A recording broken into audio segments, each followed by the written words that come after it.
Global skill development mission में आपका स्वागत है। इंटरनेट के विकास और विस्तार के साथ साथ HTML ने भी अपने विकास और विस्तार को जारी रखा है। HTML की हिस्ट्री से हम काफ़ी सारी चीज़ों को समझ सकते हैं। यदि हम HTML वर्जन्स की बात करें तो HTML 1 सबसे पहला वर्जन अवेलेबल हुआ जो 1991 के आसपास उपलब्ध हुआ। HTML 2 काफ़ी सुधारों के साथ 1995 में, HTML 3 1997 में, HTML 4 1999 में, HTML 5 जो है 2008 में उपलब्ध हुआ है। आजकल हम HTML 5 का ही प्रयोग कर रहे हैं और HTML 5 के द्वारा ही आजकल वेब पेजेस बनाए जाते हैं।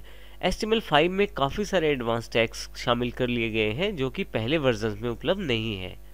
लेकिन HTML के विस्तार के साथ साथ ये समझना ज़रूरी है कि ब्राउज़र का विकास भी हुआ है, अर्थात पिछले कुछ वर्षों में ब्राउज़र ने भी अपने आप को उन्नत किया है।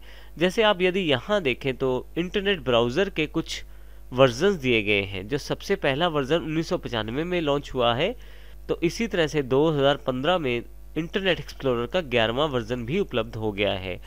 और अभी हाल के पिछले वर्ष में माइक्रोसॉफ्ट द्वारा माइक्रोसॉफ्ट एज का बिल्कुल एक नया ब्राउज़र बहुत सारी नई फैसिलिटियों के साथ भी लॉन्च किया गया है जो कि विंडोज़ 10 में शामिल किया गया है।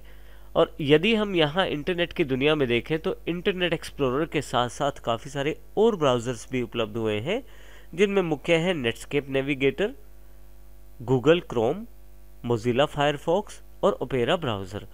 तो HTML के विकास के साथ साथ ब्राउज़र्स ने भी अपने काफ़ी सारे वर्जन पेश किए हैं जिनमें काफ़ी सारी चीज़ें नई जुड़ी हैं, जैसे कि एक्सटेंशन जैसी काफ़ी सारी नई एडवांस चीज़ें भी उसमें उपलब्ध हैं।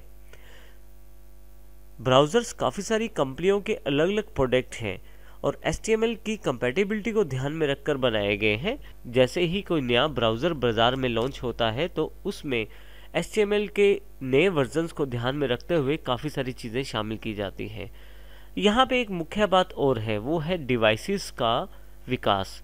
यदि हम देखें तो आज से लगभग 20 साल पहले हम लोग ब्लैक एंड वाइट कंप्यूटर्स पे काम करते थे, परंतु आज की डेट में हमारे पास कलर्ड कंप्यूटर्स हैं, टैबलेट्स हैं, मोबाइल्स हैं, लैपटॉप्स हैं और वो भी अलग अलग स्क्रीन रेजोल्यूशंस के साथ। जैसे कि यहाँ नीचे दी गई पिक्चर में एक मोबाइल है जिसमें छोटी सी स्क्रीन है, जबकि टैबलेट PC में स्क्रीन बिल्कुल अलग है। इसी तरह से डेस्कटॉप भी काफ़ी सारी स्क्रीन पे उपलब्ध है और लैपटॉप भी। तो इसका अर्थ ये हुआ कि आज की डेट में यदि आपको वेबसाइट का वेब पेज बनाना है तो आपको इन सभी चीज़ों का ध्यान रखना पड़ेगा, जैसे कि आप HTML का कौन सा वर्जन प्रयोग करते हैं, आप कौन से ब्राउज़र को ध्यान में रखकर वेब पेज बनाना चाहते हैं या सभी ब्राउज़र की कंपैटिबिलिटी को ध्यान में रखकर बनाना चाहते हैं, आप कौन सी डिवाइस की किस रेजोल्यूशन को टारगेट करना चाहते हैं, या आप सभी डिवाइसेस के अनुसार कुछ ऐसा बनाना चाहते हैं कि डिवाइस के अनुसार ही आपके वेब पेज का साइज़ भी बदल जाए, जिसे हम वेब पेज की दुनिया में रिस्पॉन्सिव वेबसाइट्स कहते हैं। अर्थात जैसे आपके कंप्यूटर या मोबाइल की स्क्रीन है उसी तरह का वेब पेज आपकी स्क्रीन पे उपलब्ध हो जाता है। यदि स्क्रीन बड़ी है तो वेब पेजेस के कंटेंट बड़े बड़े दिखाई देते हैं और उस स्क्रीन पे आसानी से कवर करते हैं।